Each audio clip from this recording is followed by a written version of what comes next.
राजस्थान सरकार के देवस्थान मंत्री जोराराम जी, आपका स्वागत है सर। किस तरह से हालात चल रहे हैं, लगातार जो विपक्ष हमले कर रहा है?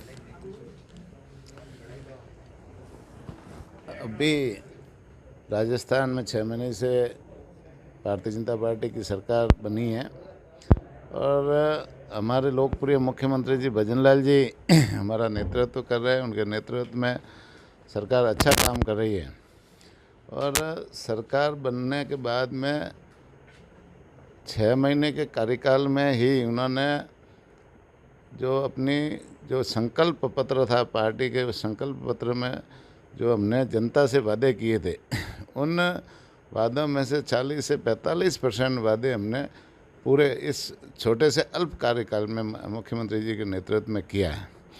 आज जैसे आपने देखा होगा कि मुख्यमंत्री जी ने टोंक से किसान सम्मान निधि के 650 करोड़ रुपए रिलीज करने का काम, किसानों के खाते में डालने का काम किया है। संकल्प पत्र में हमारी घोषणा थी कि 6,000 रुपये माननीय नरेंद्र मोदी जी जो केंद्र सरकार से किसानों के खाते में किसान सम्मान निधि दे रहे हैं और उसको बड़ा करके डबल करने की घोषणा थी। तो उसी के तहत पहली किस्त आज जारी हुई है और आने वाले समय में क्रम वाइज इसको हम 6 के 12,000 रुपये सीधा करने का काम करेंगे।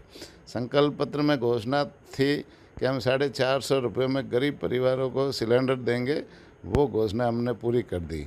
संकल्प पत्र में हमारा ये भी घोषणा थी कि हम पेट्रोल डीजल के भावों में समानता लाएंगे तो हमने सरकार ने 2% वेट घटा करके पेट्रोल डीजल के भावों में भी समानता लाने का काम किया।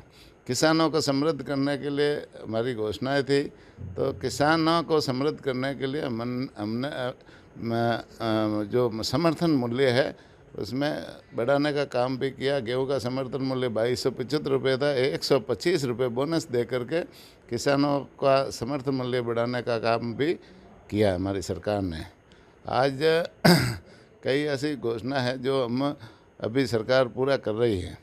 मेरे पास भी जैसे पशुपालन विभाग है, तो पशुपालन विभाग में भी हमने एक नवाचार किया है। जैसे पहले पशुओं के लिए कोई इलाज की समुचित व्यवस्था जैसे घर घर जाकर के करने की नहीं थी। हॉस्पिटलों में ज़रूर इलाज की व्यवस्था है, लेकिन पशुपालक के घर पहुंच करके इलाज करने की व्यवस्था नहीं थी। तो हमने एक नवाचार किया, एक मोबाइल वेटरनरी यूनिट की शुरुआत की।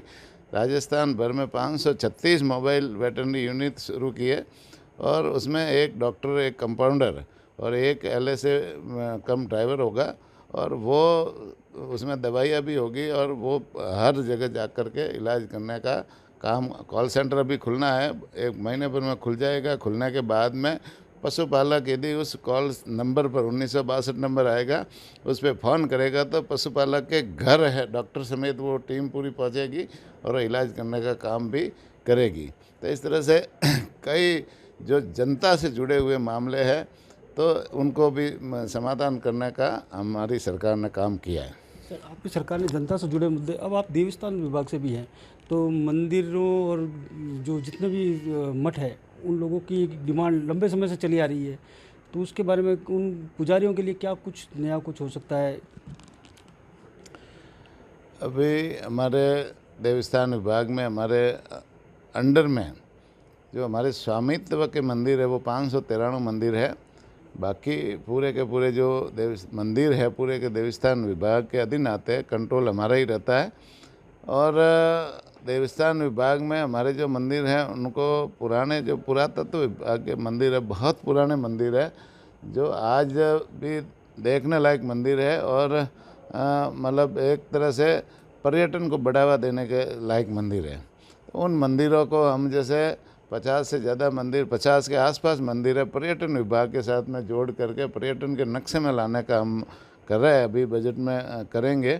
तो निश्चित रूप से पर्यटन में आने के बाद में जो विदेशी पर्यटक है या अपने स्वदेशी पर्यटक है वो उन मंदिरों तक पहुंचेंगे, तो उन मंदिरों की जानकारी भी उनको मिलेगी, दर्शन करने का अवसर भी मिलेगा और उन मंदिरों में आय भी बढ़ेगी। तो इस तरह से देवस्थान विभाग मंदिरों को विकास करने के लिए भी काम कर रहा है और पुजारियों के लिए भी जैसे अभी है ना, हम एक नई वैकेंसी निकाल कर पुजारियों की नई भर्ती करने का काम भी हम करेंगे। तो निश्चित रूप से पुजारियों के लिए भी पर्याप्त मात्रा में जो भी सरकार है ना, उनके सुझाव हमारे पास आएंगे तो उनको मुख्यमंत्री जी से कहेंगे कि उनको भी अमल में ले। सर, अब राजस्थान कांग्रेस के प्रदेश अध्यक्ष गोविंद सिंह डोटासरा लगातार तीखे हमले कर रहे हैं। वो बता रहे हैं कि ये मुख्यमंत्री पर्ची वाले हैं, ये इनको कुछ आता नहीं है। इस तरह की जो भाषा का उपयोग किया जा रहा है, इसको किस तरह से देख रहे हैं और आपका क्या कहना है इसके बारे में? भाई, राजस्थान में जो पूर्व मंत्री जी डोटासरा जी अभी प्रदेश कांग्रेस के अध्यक्ष है, मेरा मानना है कि उनको हमले करने का कोई अधिकार ही नहीं कि 5 साल तक वो सत्ता में रहे और सत्ता में रहने के बाद में जो काम उन्होंने, उनकी सरकार ने घोषणाएं की, वो घोषणाएं भी पूरी नहीं कर पाए। बजट में भी हम 5 साल तक, मैं भी विधानसभा में था, मुख्यमंत्री जी ने 5 बार बजट पेश किया और 5 बार बजट में मेजें थपथपाई और वो जो घोषणाएं थी उनकी आधी घोषणाएं भी पूरी नहीं हुई। तो आज भी वो जो उनकी घोषणा है, उनके काम हैं, वो धरातल पे नहीं बोल रहे। कई जगह अधूरे पड़े हैं, कई जगह क्रियान्वित नहीं हुई है उनकी। तो उनको तो बोलने का जैसे है ना, हमले करने का कोई अधिकार ही नहीं। पहले अपने गिरेबान में भी झांक करके देखे जिनके घर कांच के बने होते हैं वो दूसरों के घरों पे पत्थर नहीं फेंकते। सर, ये तो सही है, पत्थर नहीं फेंकते। तो नए जिलों को लेकर आपकी सरकार कह रही है कि हम नए जिलों पे समीक्षा बैठक कर रहे हैं, तो उसको लेकर आप क्या सोच रहे हैं? नए जिलों पे समीक्षा बैठक होगी, 14 जिलों को लेकर जो घोषणा की गई थी, क्या उनको हटाया जाएगा? नए जिलों को लेकर के जैसे आनन फानन में घोषणा की गई, पहले से उनका सर्वे करा करके यदि घोषणा होती तो निश्चित रूप से वो घोषणाएं अच्छी होती और क्रियान्वित होती। आनन फानन में क्या पता किसके दबाव में आकर के घोषणा की और वो घोषणाएं जैसे जनता के दिलो दिमाग में भी नहीं उतरी। तो जनता के दिलो दिमाग में नहीं उतरी तो कई जगह उनका विरोध भी हुआ। तो निश्चित रूप से हमारी सरकार का अपना दायित्व है कि जनता ने जिनका विरोध किया है उनका हम समीक्षा कराएं और समीक्षा करा करके जनता के अनुरूप, जनता जो चाहती है उनके अनुरूप समीक्षा, सबकी राय लेकर के उनके अनुरूप उसकी क्रियान्विति हो।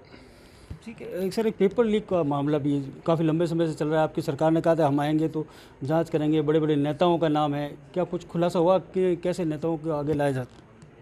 निश्चित रूप से पेपर लीक वाला मामला पिछली सरकार के लिए काला धब्बा था और उन्होंने 5 साल में जितनी भर्तियां निकाली, 18 बार से ज़्यादा भर्तियां निकाली, 18 बार से ज़्यादा निकाली, लेकिन 15 बार पेपर लीक हो गए।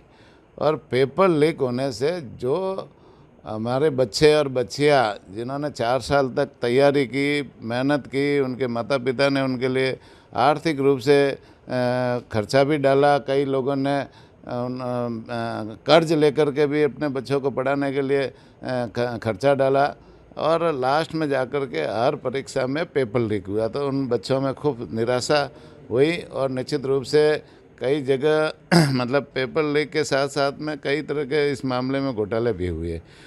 वो इंस्पेक्टर भर्ती में भी जैसे सांचौर वाला मामला आपने देखा होगा, तो फर्जी तरीके से जैसे वो थानेदार बन गए। तो ऐसे ऐसे कई मामले हैं जिनका अभी जैसे जांच है, हमारे मुख्यमंत्री जी करा रहे हैं और मुख्यमंत्री जी जांच करा करके ये छोटे छोटे कई गिरफ्तारियां भी हुई है, लेकिन जो इसमें जो बड़े लोग फंसे हुए उन लोगों के विरुद्ध भी जांच करके निश्चित रूप से बड़ी मछलियां पकड़ने के काम भी होगा। एबीपी न्यूज़ से बातचीत करने के लिए धन्यवाद। जोधपुर से करणपुरी।